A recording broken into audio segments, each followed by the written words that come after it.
Bonjour et bienvenue dans mes lubies. Aujourd'hui, une vidéo qui va discuter du démarrage de mon entreprise de déneigement. Donc, vous avez peut-être, les gens qui me suivent vont peut-être remarquer que je n'avais pas publié beaucoup les derniers temps. Effectivement, j'ai été super occupé avec des contrats du Petit Forestier, des petits enjeux mécaniques avec le All-Star, tout le démarrage de l'entreprise de déneigement. Il y a beaucoup de choses à faire en préparation à l'hiver. Donc, j'ai été beaucoup là-dedans les derniers temps. Fait que je vais vous en parler un peu. Si jamais c'est quelque chose que, un, vous êtes curieux de voir comment ça s'organise, puis deux, si vous êtes en démarrage d'entreprise vous-même, si vous voulez faire du déneigement puis vous demandez qu'est-ce que ça demande, ben voici ce que moi j'ai fait. C'est pas la solution, mais je pense que je me suis beaucoup inspiré de gens qui en ont fait longtemps. Donc, en tout cas, à mon sens, ça a du sens. Donc, j'espère que ça va vous servir. Aujourd'hui, là, je suis en train de préparer mon activité de piquetage. Je dis à ma famille, je m'en vais faire du piquetage. Mais vous avez peut-être vu ma vidéo, le choix du tracteur ou choisir le bon tracteur ou dans le fond qui était ma démarche, mes apprentissages dans l'achat de la machine elle-même. C'est le bout de le fun du déneigement. On magasine les jouets puis opérer de la machinerie. Moi j'aime bien ça évidemment. Fait que c'est le bout de le fun. Mais il y a un paquet d'affaires administratives qui viennent autour d'une entreprise de déneigement. Puis appelons ça moderne parce que l'activité est en train de changer. Par là, ce que je veux dire, c'est que si vous restez en banlieue ou en ville, les compagnies sont bien organisées, sont informatisées, ils ont beaucoup de clients. C'est rarement Monsieur Georges qui vient faire 4 entrées, qui vous fait aussi.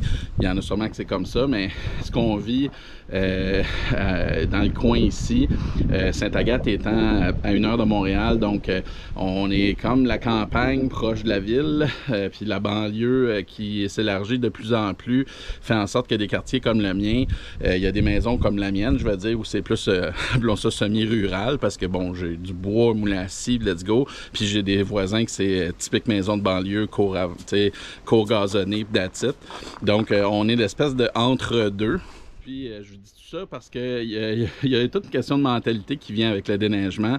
J'en parlais beaucoup avec ma famille, puis c'est peut-être plus impersonnel en ville où on connaît les compagnies, mais alors qu'ici, il y a un lien personnel à établir avec chacun des clients parce que les gens sont habitués. Ça fait 15 ans que je me fais déneiger par monsieur un tel ou bon. Fait que c'est important de connaître nos clients ici. Puis ça, ben ça demande du temps. Fait que même si on me dit « Oh, tu peux faire ça en cours avec ton tracteur », ben c'est 100 personnes à aller serrer la main en cours d'été ou en cours d'automne pour dire « Hey, je vais venir vous faire », puis toute la notion des contrats, toute la notion de justement organiser les cours, s'assurer qu'il n'y a pas d'obstacle, qu'on ne va pas endommager le tracteur. Ben, c'est à chaque entrée qu'on a à faire, c'est du travail, c'est du temps. Faut parler avec les gens, faut réussir à les rejoindre. Donc, c'est pas impersonnel comme en banlieue. Donc, ça demande un bon investissement de temps. Donc, c'est pas quelque chose que j'avais sous-estimé nécessairement dans mon cas, mais ça m'a quand même surpris le temps que ça m'a pris à faire ça. Surtout qu'il y a eu des petits imbroglios dans la passation de ma ronde de neige. Il y a des gens qui avaient compris qu'il y avait plus que la personne à qui je rachetais le circuit arrêtait ses activités. Donc, ça s'est répandu comme une poudrée une poudrée de sable, poudrée de sel, en tout cas, ça s'est répandu rapidement. Donc, j'ai fait bien du rattrapage, beaucoup de téléphones, beaucoup de rencontres, beaucoup d'aller faire du porte-à-porte, serrer des mains, tout ça. Puis, dans mon secteur, cette année, il y avait un changement de garde, donc on était 2 nouvelles compagnies ou 2 nouvelles personnes à s'installer puis à reprendre des circuits de d'autres gens. Fait que les gens étaient mêlés, fait que j'ai perdu, entre guillemets, quelques clients qui sont allés à mon compétiteur parce qu'ils pensaient que je serais pas là ou ils savaient pas j'étais qui et tout ça. Donc, il y a beaucoup de temps à mettre à ce niveau-là quand on n'est pas en mode, je vais dire, automatisé, où on a un gros pool de maison, que c'est pas grave si t'en perds 10 parce que t'en gagnes 20. Puis quand on est en roulement, c'est d'autres choses, mais moi, étant donné que je commençais, puis je voulais sécuriser un grand nombre de portes, être sûr que dans le fond, je pouvais investir, m'acheter le tracteur et tout ça, ben c'était un gros morceau là, qui s'est passé. Donc voilà un petit résumé de mes aventures jusqu'à maintenant. Puis, je parlais du volet administratif. Les contrats, on est encore dans mon coin à beaucoup de déneigeurs qui n'ont pas de contrat comme tel, rien de formel, rien d'écrit. pas de conditions, pas rien. Fait que c'est le fun quand on s'entend bien avec le déneigeur, quand il travaille bien, tout ça. C'est moins le fun quand on a des attentes, puis quand on travaille, puis il nous faut sortir de notre cours comme client, puis bon. Donc, j'ai amené ça à mes clients. J'ai mis un peu plus de clauses dans le contrat là, pour eux, pour moi. Il y a un volet de contractuel qu'il faut établir. Tout le volet des suivis des paiements, de la facturation. Moi, comment j'ai choisi...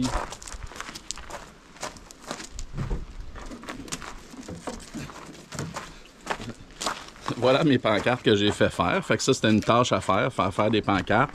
Il y a eu des délais. Je pensais les avoir en septembre, puis ça a été excessivement long. Je l'ai eu à la fin septembre, alors que mon compétiteur était déjà placardé ou avait mis certaines pancartes à des endroits clés à la mi-août.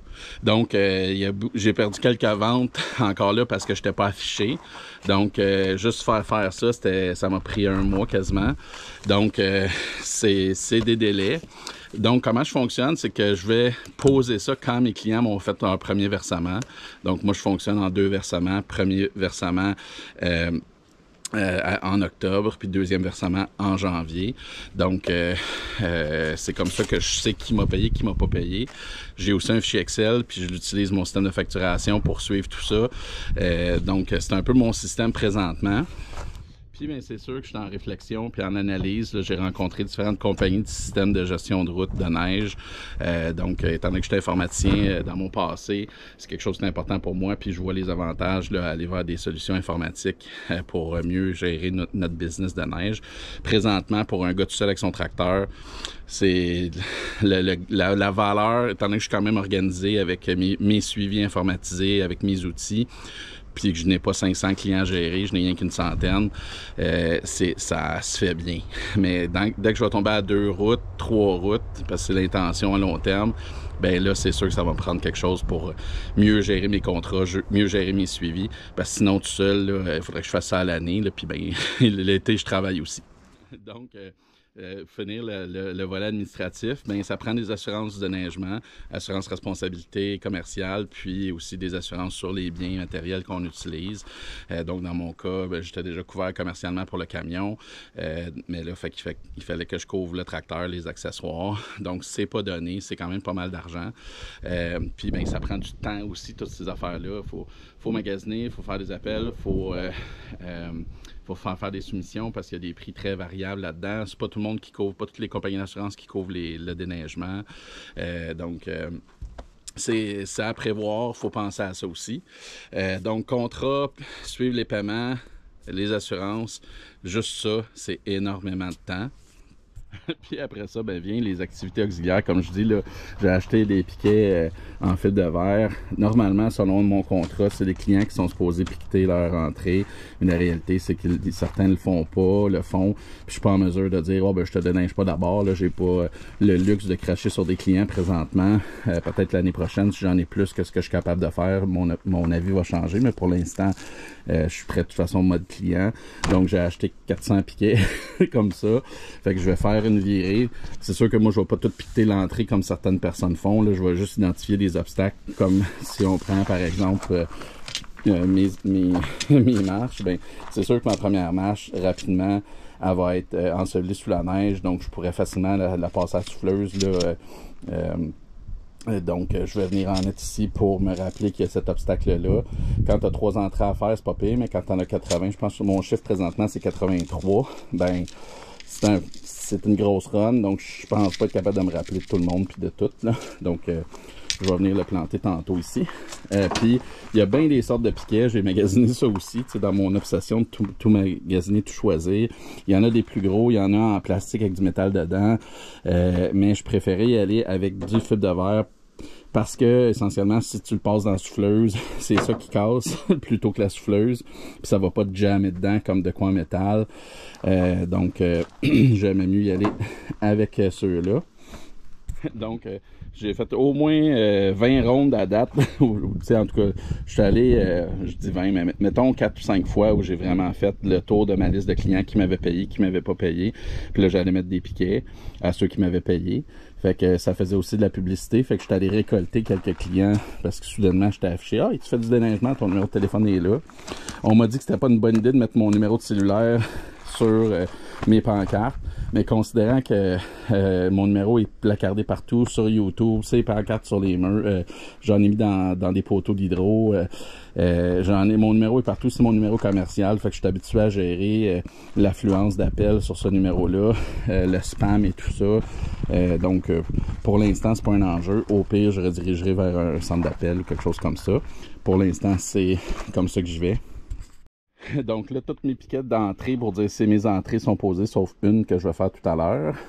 Fait qu'aujourd'hui, c'est vraiment plus passer toutes mes entrées, où je vais essayer d'en faire peut-être la moitié aujourd'hui, puis une autre moitié un autre tantôt. Donc, fait qu'il y avait l'achat des piquets, il y avait l'achat de ça. Il y a aussi, ben j'ai un tracteur, moi j'ai pas de garage, donc la personne qui m'a vendu le circuit de neige avait justement un abri tempo. Fait que je l'ai installé en fin de semaine. Là, il n'est pas fini d'installer. Il est juste pas mal mis temporairement. Là, il me reste à sécuriser les bâches. Je me serais bien filmé à faire ça, honnêtement, mais c'était la première fois. Puis il y a eu beaucoup de chercher-trouve, puis de comment on s'organise. J'avais de la famille qui était ici. Puis, ben, fait que c'était pas, ça aurait pas fait un beau guide où ça aurait été pas mal décousu. Donc, mais là, j'ai ça d'installer. Il me reste les toiles du bois à mettre. Il me reste à tout sécuriser avec la corde mieux. Il me reste à fixer au sol. J'ai mis des poutres là, pour l'élever un peu puis avoir du clouage. Puis mes poutres sont ancrées dans le sol avec du rebar, là, de la tige de fer de 3 pieds de long. Donc, normalement, ça devrait pas sortir de là, même avec des bons vents. Donc, il y avait ça, préparer l'espace pour recevoir le tracteur puis avoir un abri pour pas être tout le temps en train de déneiger le tracteur l'hiver à chaque fois qu'il y a une tempête puis il faut que je sorte. Donc, sauver un peu ce temps-là. Fait que ça, c'est très prenant en termes de temps aussi. C'est pas juste on l'assemble une journée, fallait que j'aille le chercher, fallait que j'assemble, manquait des pièces, sortais aller à la quincaillerie. Fait que ça s'est fait sur 4 jours peut-être au total, puis j'ai pas fini encore. Là, il me reste encore au moins une autre journée de travail à fignoler la corde, puis le bas, les portes, etc. Donc voilà, c'est juste un peu de blabla aujourd'hui, juste une petite mise à jour là, pour vous dire pourquoi j'ai pas tant publié de trucs. Je suis juste hyper occupé. Mais c'est ça, là, je vais faire la virée là, de tous mes clients, ou en tout cas, j'en ai au-dessus de 80. Fait que selon moi, je devrais être bon pour en faire 30-40 aujourd'hui. Peut-être un autre 30-40 une autre journée, dépendamment de la quantité d'obstacles qu'il y a. Donc c'est le plan de ce beau dimanche d'octobre 2024.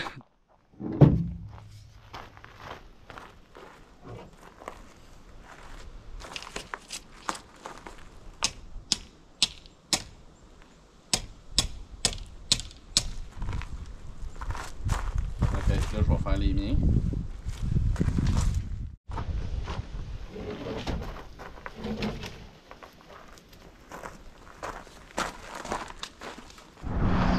Je pensais pas faire d'entrée commerciale cette année, mais j'ai un client dont je fais la résidence qui a incité que je fasse son commerce également. Donc, c'est sur le bord de la 117. Je fais exprès pour pas montrer c'est où. Mais c'est quand même, ça va être un beau parking à faire. Il y a c'est là que la Metal Place, la gratte va vraiment me servir, des endroits comme ici. Puis j'ai de la place en masse pour souffler. Donc pour souffler et pour pousser. Fait que je vais pouvoir venir mettre ça sur le terrain à l'arrière ici. Donc on va piquer ça pour aujourd'hui.